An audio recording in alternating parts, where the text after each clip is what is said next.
Welcome back. Everyone remembers the soundtrack, but there's a silence in Drive that does most of the work of the film. It's the silence under the soundtrack that really matters. The long stretches where the driver just exists, hands on the wheel, eyes forward, face giving you almost nothing. And the film trusts those silences. It knows that when a man withholds everything, even the smallest gestures, a look, a half smile, a sudden burst of violence, lands like detonations. And that's what people responded to. Not just the neon and the scorpion jacket, the restraint, the sense that this man has compressed himself into pure function. I drive. And that everything human in him is locked behind a door he barely knows how to open. And then he meets someone. The door cracks and the whole architecture collapses. Now, that's what stayed with you, not the car chases, but the tension between stillness and eruption, between routine and the thing that breaks it. Then there's another film that you need to see. Paolo Sorrentino's The Consequences of Love from 2004. Italian, set in Switzerland, no Ryan Gosling, no cars, no chases, almost no movement at all. But it understands something about silence and self-containment and violence that Drive understands too. But it takes it somewhere Drive never goes. So here's the setup, no spoilers for Consequences of Love. Tita lives in a Swiss hotel. He's lived there for 8 years and every day is identical. He sits in the lobby, he drinks coffee, he smokes, he watches. He speaks to almost no one. Once a week he injects heroin, not for pleasure, but to maintain a kind of chemical equilibrium, the way someone might take a vitamin. Every few weeks he carries a briefcase of cash to a bank. Then he returns to the hotel and the routine starts again. We learn gradually that Tita is not a free man. He was an accountant. He lost money belonging to the mob, but rather than kill him, they gave him a function. He launders their money through Swiss banks. His life in the hotel isn't chosen solitude, it's a sentence. It's a coffin with room service. And then there's Sophia. She's a bartender at the hotel. She's young, warm, direct. She talks to him, not because she finds him mysterious or attractive in any obvious way, but because she's a person who talks to people and he's there every day. Slowly, over weeks, over months of small exchanges, something shifts in Tita. Not romance exactly, something more dangerous. He starts to remember that he's a human being. Both Drive and The Consequences of Love are built on the same idea of a man who has reduced himself to a function and a human connection that makes that function unsustainable. The driver drives, that's it. He has rules, he gives you 5 minutes, he doesn't carry a gun, he doesn't participate in the job beyond the wheel. Those constraints aren't just professional, they're existential. They keep him from being a full person. They keep him safe. Tita doesn't drive, he sits. He carries the briefcase, he returns. He plays cards with other guests, shares meals, maintains the surface rituals of social life, but none of it reaches him. It's all part of the routine. Same principle. The constraints are the survival strategy. Break them and you die. Both films understand that there is a kind of man who uses discipline as anesthesia. The routine isn't habit as much as it's a fortress. And both films are patient enough to let you feel how that fortress works before they show you what destroys it. Let's talk about what these films are actually saying about men, because they're both dismantling the same masculine archetype, the strong, silent type, the man who doesn't talk about his feelings, not because he's processing them privately, but because the silence is the identity. We've been taught to read this as depth, as mystery, as strength. underneath. A man who says nothing must have so much going on underneath. Both films exploit that assumption and then interrogate it. The driver is the fantasy version. He's beautiful and silent and capable. He can fix your car, he can outrun the cops. He can protect you and your child from violent men. And he won't ask for anything in return. He's the masculine ideal stripped to its barest components: competence, restraint, and the capacity for decisive violence deployed in service of the innocent. He doesn't need to talk, he acts. And the film lets you inhabit that fantasy completely. The jacket, the gloves, the toothpick, the half-lit stare, it's all seductive and it works. We're seduced. But there's a cost underneath the call that the film is honest about. This man can't connect. He doesn't know how. The silence isn't wisdom, it's damage. The restraint isn't strength, it's incapacity. He can drive, he can kill, he can protect. He can't say what he feels. He can't stay. The masculine performance is total, and it leaves him totally alone. Tito is the same archetype, stripped of the fantasy. He's the strong, silent man without the strength. Same suit, same composure, same emotional blankness, same impeccable surface, but no capability underneath, no coiled violence, no agency at all. Where the driver chooses silence from a position of power, Tito has been silenced from a position of weakness. His masculine composure, the pressed suits, the controlled routine, the refusal of emotional expression, isn't a style, it's a cage built to look like a style. And that's the unsettling thing the film does. It makes you realize how easily those two things can be confused. The man who's strong and silent and the man who's been crushed into silence look almost identical from the outside. Both sit alone, both say nothing, both maintain an impeccable surface. But how much of what we call masculine stoicism is actually just men who've lost the ability or the permission to be anything else? There's something else both films understand about men: the way masculinity organizes itself around function.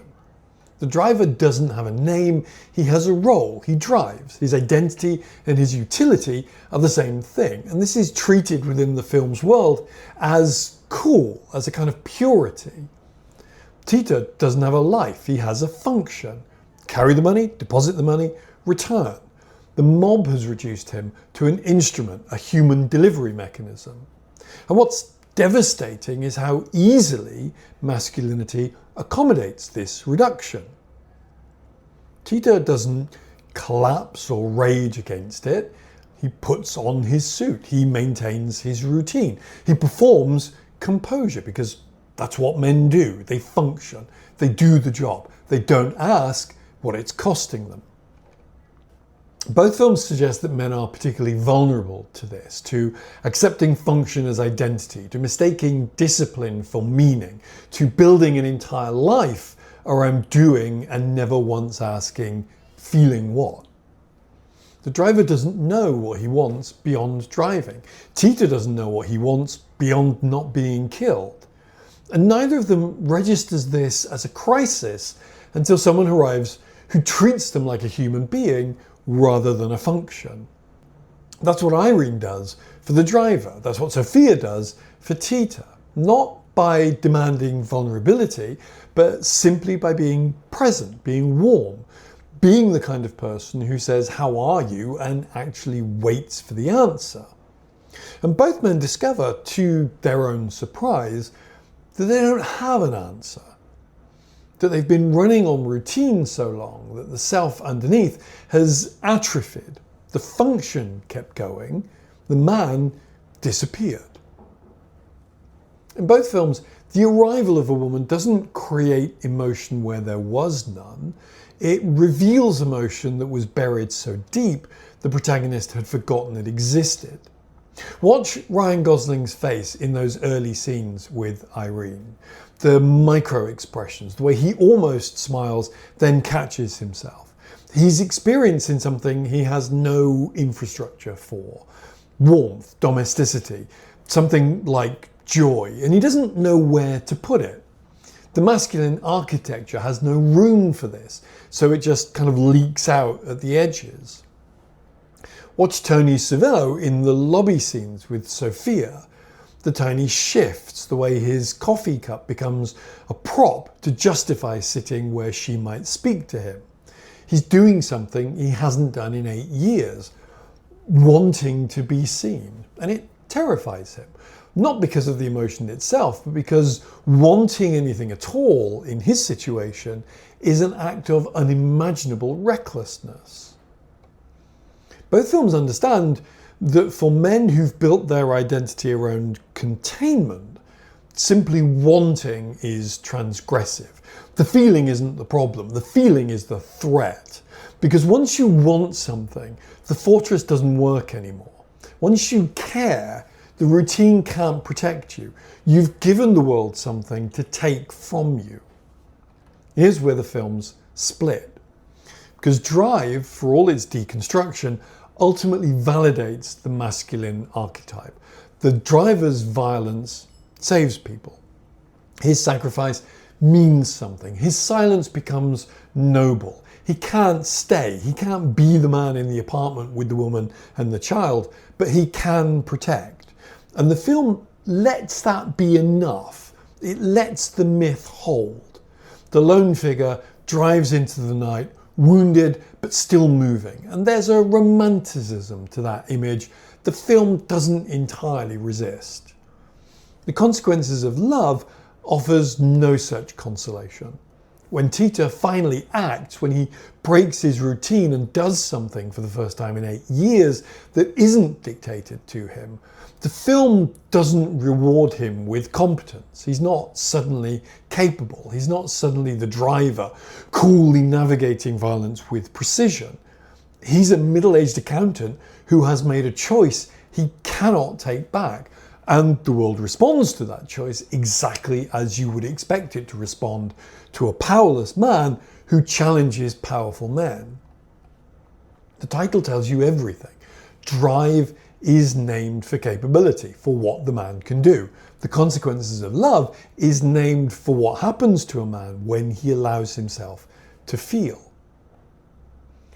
Drive believes that the silent, capable man is tragic, but beautiful. There's a dignity in the restraint, even if it costs you everything. That the masculine archetype is lonely and damaging, but also, in the right circumstances, useful.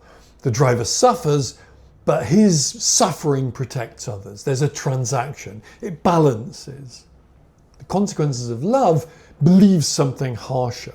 It believes that the silent man isn't mysterious, he's imprisoned. That composure isn't strength, it's the only performance available to a man with no power. And that when such a man finally reaches for something human, not to protect, not to save, just to feel, the world will not reward the gesture. Sorrentino isn't cruel about this. The film doesn't mock Tita. It grants him enormous dignity in his final act, whatever that act costs him. But it refuses the romanticism. It refuses the myth of the competent loner. It says this is what the strong silent type actually looks like when you strip away the fantasy. Not a man who chose solitude, a man who was sentenced to it. And the difference between those two things is everything. If Drive left you wanting more films that understand the power of silence, that know how to make restraint feel like a held breath, that trust stillness enough to let it carry the whole weight of a story, then The Consequences of Love is waiting for you. It's slower, it's colder, there's no neon, no synth, although there is a fantastic soundtrack, no scorpion jacket.